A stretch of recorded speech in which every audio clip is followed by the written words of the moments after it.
Bom dia, sejam todos muito bem-vindos a mais um devocional. Hoje é terça-feira, são 6h50. Nós estamos fazendo, hoje é 27 de agosto, estamos fazendo a leitura e o estudo bíblico do livro de Gênesis. E nós estamos na famosa história de José, né? Aqui quando os irmãos de José regressam do Egito. Ordenou José que eles enchessem de cereal os sacos e lhes restituíssem o dinheiro, a cada um no saco de cereal, e os suprissem de comida para o caminho. E assim lhes foi feito. E carregaram o cereal sobre os seus jumentos e partiram dali. Vocês lembram que José deixou ir e ficou um dos irmãos, né, como garantia de que eles iam voltar com o mais moço.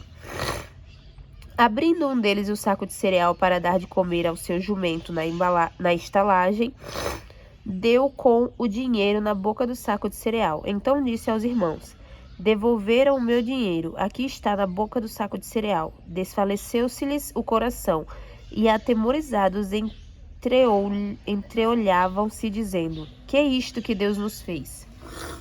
Gente, vocês lembram que esses irmãos do José foram os mesmos que colocaram José lá dentro do buraco, né? E venderam José. Então, qualquer coisa que acontecia, eles ficavam, pensando: o que é isso? O que foi que aconteceu, sabe? Eles tinham uma culpa, eles carregavam uma culpa. E vieram para Jacó. E, não fazia sentido na cabeça dele que as coisas acontecessem de bem com eles, né? Porque eles não eram pessoas corretas. E vieram para Jacó, seu pai, na terra de Canaã, e lhe contaram tudo o que lhes acontecera, dizendo: o homem, o Senhor da terra, falou conosco asperamente e nos tratou como espiões da terra. Dissemos-lhe, somos homens honestos, não somos espiões. Somos 12 irmãos, filhos de um mesmo pai. Um já não existe, o mais novo está hoje com nosso pai, na terra de Canaã. Respondeu-nos o homem, o Senhor da terra: nisto conhecerei que sois homens honestos. Deixai comigo um de vossos irmãos, tomai o cereal para remediar a fome de vossas casas e parte. Traze-me vosso irmão mais novo, assim saberei que não sois espiões, mas homens honestos. Então vos entregarei vosso irmão e negociareis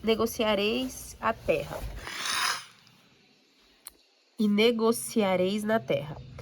Acontece que, despejando ele os sacos de cereal, eis cada um tinha a sua trouxinha de dinheiro no saco de cereal. E viram as trouxinhas com o dinheiro, eles e seu pai, e temeram. Então lhes disse Jacó, seu pai: tendes-me privado de filhos. José já não existe, Simeão não está aqui, e ides levar a Benjamim? Todas estas coisas me sobrevêm. Mas Ruben disse a seu pai: mata os meus 2 filhos, se tu não tornar a trazer, entrega-mo e eu te restituirei. Ele, porém, disse: meu filho não descerá convosco. Seu irmão é morto, e ele ficou só. Se lhe sucede algum desastre no caminho por onde fordes, fareis descer minhas cãs com tristeza à sepultura. Os irmãos de José descem outra vez ao Egito. A fome persistia gravíssima na terra. Tendo eles acabado de consumir o cereal que trouxeram do Egito, disseram-lhe seu pai: voltai, comprai-nos um pouco de mantimento. Mas Judá lhe respondeu: fortemente nos protestou o homem, dizendo: não me vereis o rosto, se o vosso irmão não vier convosco. Se resolvermos enviar conosco o vosso irmão, desceremos e te compraremos mantimento. Se, porém, não o enviares, não desceremos, pois o homem nos disse: não me vereis o rosto, se o vosso irmão não vier convosco. Disse-lhes Israel: por que me fizeste este mal, dando a saber aquele homem que tinha outro irmão? Responderam eles: o homem nos perguntou particularmente por nós e pela nossa parentela, dizendo: vive ainda vosso pai? Tendes outro irmão? Respondemo-lhes: segundo as suas palavras. Acaso poderíamos adivinhar que haveria de dizer: trazei vosso irmão? Com isso, Judá e Israel, seu pai, envia o jovem comigo, e nos levantaremos e iremos, para que vivamos e não morramos, nem nós, nem tu, nem os nossos filhinhos.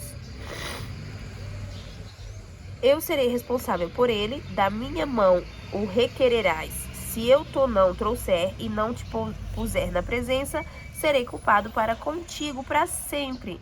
Se não nos tivéssemos demorado, já estaríamos com certeza de volta, segunda vez. Respondeu-lhes Israel, seu pai: se é tal, fazei, pois isto tomai do mais precioso desta terra nos sacos para o mantimento e levai à presença a este homem um pouco de bálsamo e um pouco de mel, aromatas e mirra, nozes e pistácia e amêndoas. Levai também dinheiro em dobro, e o dinheiro restituído na boca dos sacos de cereal, tornai a levá-lo convosco. Pode bem ser que fosse engano. Levai também vosso irmão, levantai-vos e voltai. Aquele homem, Deus Todo-Poderoso, vos dê misericórdia perante o homem, para que vos restitua o vosso irmão e deixe vir Benjamim. Quanto a mim, se eu perder os filhos, sem filhos ficarei. Amanhã a gente vai ler essa outra parte aqui. José hospeda seus irmãos. Essa é uma parte muito legal. Então, o que a gente consegue refletir aqui dessa leitura? Vamos lá refletir. Essa leitura traz ali a parte em que os irmãos, eles voltam, né, e eles avisam para o pai que ele queria encontrar com o outro filho, o senhor da terra. Como eles não conheceram José, eles falam dele como senhor daquela terra. José era o governador do Egito, né? Quando que ia passar na cabeça deles que o irmão que eles venderam há anos atrás ia hoje ser governador do Egito? É uma coisa muito improvável, minha gente, muito improvável. E hoje em dia essas coisas ainda são mais prováveis, porque as pessoas, elas se preparam para tal coisa. Por exemplo, existe hoje a internet, existe hoje vários meios de pesquisa, onde a gente consegue pesquisar lugares para morar, custo de vida, pesquisar tudo sobre aquele lugar, se preparar, ter um planejamento, mudar para um certo lugar, começar uma vida nova, começar um emprego novo, conseguir emprego antes mesmo de chegar nesse lugar. São, né, inúmeras formas da gente recomeçar, da gente ir para outro lugar. E internet é uma coisa que faz com que a gente se mantenha ali em evidência. As pessoas acompanham a nossa vida, as pessoas estão seguindo nossos passos e as coisas que a gente faz. Então, hoje em dia, quando algo grandioso assim acontece, né, as pessoas meio que já esperavam, porque fulano se preparou tanto para aquilo, fulano estudou vários anos para aquilo. Eu sigo fulano desde não sei quando. Então, quando acontece, a gente tá meio que esperando, porque a gente tá acompanhando ali a vida daquela pessoa. Por exemplo, uma pessoa de influência hoje, o Pablo Marçal. O Pablo Marçal está candidato a vereador de São Paulo. Prefeito de São Paulo. Só que a história, ele provavelmente vai ganhar. Mas a história do Pablo Marçal já traz uma trajetória, né? Tem uma história, as pessoas seguem ele na rede social, ele é acompanhado, eles têm se preparado para isso e tal. Quando ele assumir, vai ser o esperado. Só que no caso de José, ninguém conseguia acompanhar a vida de ninguém, né? Naquele tempo, como é que ia acompanhar a vida dos outros? Como é que ia seguir os passos? Como é que ia seguir nas redes sociais? Então, não existia isso.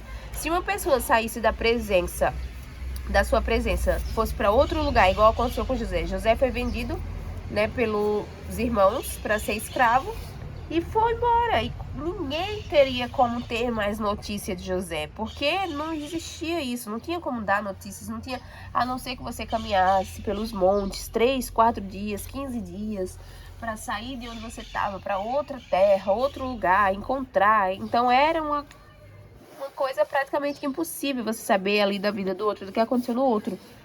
E assim que aconteceu com José. Os irmãos dele jamais iriam imaginar que ele era o governador do Egito. Nunca tinha passado na cabeça deles. Por isso que eles não conheceram o José, né? Porque na cabeça deles, eles não imaginavam isso. E José lhe restituiu o dinheiro, José entregou o cereal e José queria ver a família toda e pediu para vir o mais moço. E vocês vão observar que depois José vai encontrar com o pai E José era um homem muito misericordioso, né? Era um homem de Deus e ele salvou a vida da família. Na verdade, José tem como explicação tudo isso que aconteceu com ele, um propósito de salvar a vida da própria família. Por quê? Caso não fosse dessa forma, caso José não tivesse governando o Egito, toda a terra seria acometida pela fome. Toda, até mesmo o Egito, porque não ia ter homem sábio o suficiente para administrar os grãos, administrar a terra nos 7 anos de muita fartura, para quando viesse os 7 anos de muita fome, ter o alimento ali guardado. Então, outro homem não teria essa sabedoria, porque isso foi uma sabedoria colocada em José pelo Espírito Santo, para que ele fosse capaz de fazer essa distinção, de entender o sonho, de traduzir, de saber que eram 7 anos de fartura, 7 anos de fome, de como fazer, qual grão guardar, Então, caso não fosse José o governador do Egito, todos tinham morrido de fome. O pai de José, os irmãos, o Benjamim, todo mundo tinha morrido de fome. Então, José, ele entende que ele precisou passar por tudo isso para salvar a vida da família dele também. Ele salvou muitas vidas, né? Ele conseguiu, a terra inteira ia comprar do Egito. Então, ele salvou muitas vidas, tanto de pessoas como de animais, para a realização de propósito dele. Mas ele entende que ele tinha como propósito também salvar a família dele. E muitas vezes acontece, né? Isso aqui acontece de, tipo assim, uma coisa muito forte, uma passagem muito forte que eu li, e era que você tem que fazer com que sua família acredite no mesmo Deus que você. A gente sabe que não é todo mundo que tem a mesma mentalidade que a gente, né? Não é todo mundo que acredita em Deus da forma que a gente acredita, não é todo mundo que tem o mesmo nível de fé. Mas quando você tem provas de que Deus é Deus, quando você tem... Porque tem gente que tá naquele nível ali de fé, que só acredita vendo, né? São níveis. Tem o primeiro nível, daí tem o efeito manada, tem o só acredita vendo, tem gente que só acredita vendo. Então, sempre que você vencer em alguma área, essa área precisa ser referência para as outras pessoas, porque as outras pessoas, somente vendo o que aconteceu e sabendo que foi Deus, irão crer em Deus da mesma forma que você. E quanto mais pessoas você consegue fazer com que creiam em Deus da mesma forma que você, é realização de propósito. Você está trazendo mais almas para Deus, você está buscando e trazendo com você mais almas para Deus. Ontem aconteceu uma coisa incrível. Nós fomos pro culto e a gente levou 2 amigos com a gente. Eles não estavam preparados para ir pro culto. Eles não queriam ir. Um deles não queriam ir. E a gente falou de Deus e a gente falou com eles e eles foram e foi incrível. E eles receberam palavras e eles receberam oração. Então, sempre que você conseguir influenciar pessoas para acreditar em Deus da forma que você acredita, isso é realização de propósito. Isso é seguir com a obra de Deus. Isso é fazer a obra de Deus, né? Porque tudo que Deus espera de nós é que nós consigamos cumprir, seguir com a obra dele. E a obra dele é o quê? A obra dele é que a gente cuide da natureza, de tudo que ele criou, e ame o próximo como a ti mesmo, que é amar o próximo como a ti mesmo. O próximo a gente ama quando a gente se coloca no lugar do outro e a gente sente o que o outro tá sentindo. Quando a gente tá perto demais para sentir o que aquele outro tá sentindo. Um dia eu desci no centro e eu vi um menininho, tipo, o ônibus parou e eu vi um menininho. Não sei se eu já falei essa história aqui, mas foi algo que me tocou muito. Naquele momento eu entendi o que era amor ao próximo. Eu vi um menininho do ônibus, da janela do ônibus, ele vinha descendo, correndo com uma cestinha. Dentro dessa cestinha tinha vários docinhos. Eu não vi o que era, mas eram uns docinhos. E ele tava com uma pochetezinha e ele desceu correndo assim ali em Javari. E eu vi o desespero assim na cara dele, sabe? Ele meio que... Ele tinha que vender aqueles docinhos e ele desceu assim, ficou olhando para um lado e para o outro da rua, ele não devia ter mais de 9 anos. E na mesma hora, o meu coração se compadeceu daquela criança de um jeito que meu olho encheu de lágrimas. E eu tô falando da cena novamente, pensando que não é justo que uma criança tenha essa preocupação, né, de sair para vender algo, para prover alimento em casa, para colocar comida em casa. Não é justo. Dava para ver o desesperozinho ali no rostinho dele. E naquele momento eu senti o que ele estava sentindo. E eu achei que não era justo para uma criança estar sentindo aquele sentimento, sabe? Eu senti aquilo porque é um sentimento que a gente sente como adulto. A gente precisa prover nosso lar, a gente precisa arrumar dinheiro para pagar as contas, a gente precisa arrumar dinheiro para comer, a gente se preocupa se as coisas do armário tá acabando. Então, quando eu vi aquela criança, eu consegui sentir o que ele estava sentindo no momento. E eu fiquei muito mal, com muita dó, gente. O ônibus arrancou e eu queria muito ter descido e ter comprado todos os docinhos dele. Eu tenho encontrado ele em algum outro lugar, mas eu não ouvi mais. Mas é só um exemplo de que...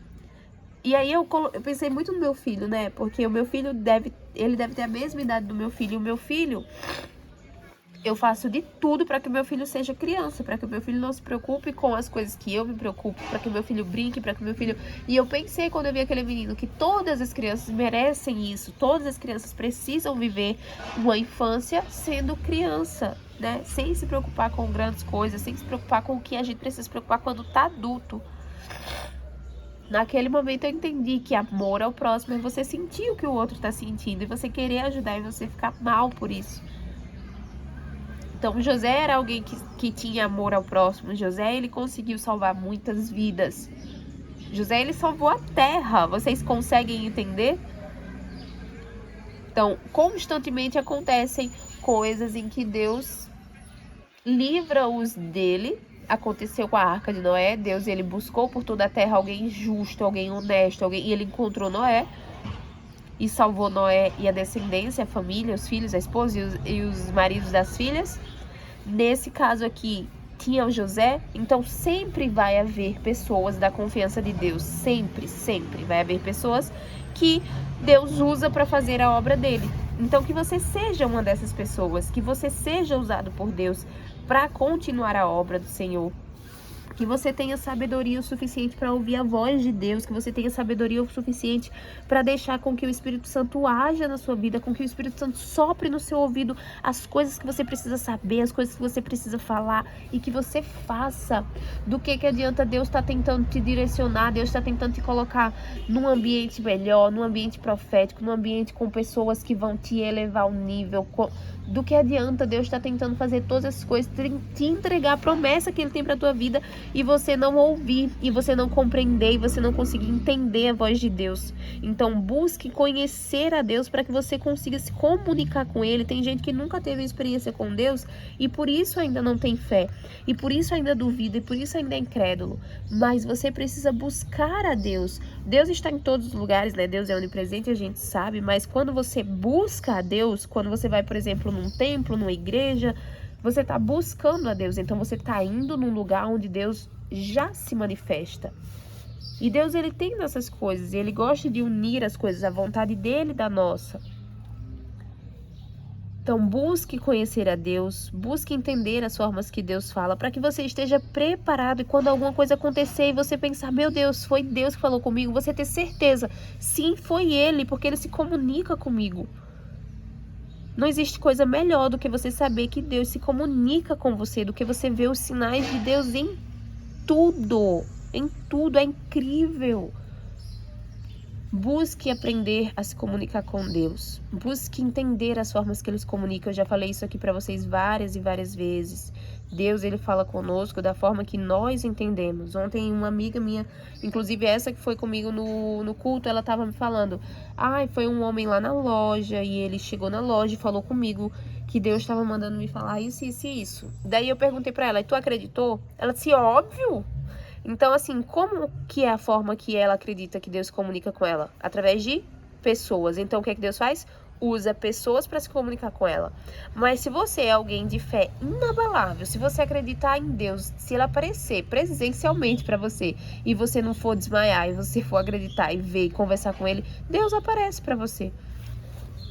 Deus, ele fala com algumas pessoas na Bíblia de forma audível. Algumas pessoas ouviram a voz de Deus, mas Deus só falou com essas pessoas dessa forma porque essas pessoas tinham fé para acreditar.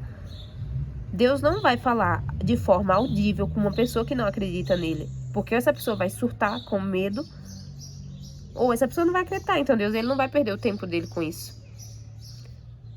Mas não é Deus que tem que estar lutando para se comunicar conosco. Não é Deus que tem que estar procurando meios e formas. Somos nós que precisamos entender as formas que Deus se comunica, fortalecer a nossa fé para que a gente não duvide e acredite nele acima de todas as coisas.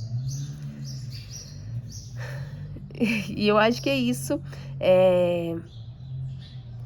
Graças e bênçãos se renovam a cada manhã. Eu sou muito feliz fazendo isso. Eu queria continuar falando, só que a memória do meu celular tá com uns probleminhas. Ontem eu terminei o vídeo sem finalizar, porque a memória ficou cheia. Teve outro dia dessa semana também que eu terminei sem finalizar, porque a memória ficou cheia. Mas eu já tô tentando resolver isso. E é isso. Muito obrigada e até amanhã.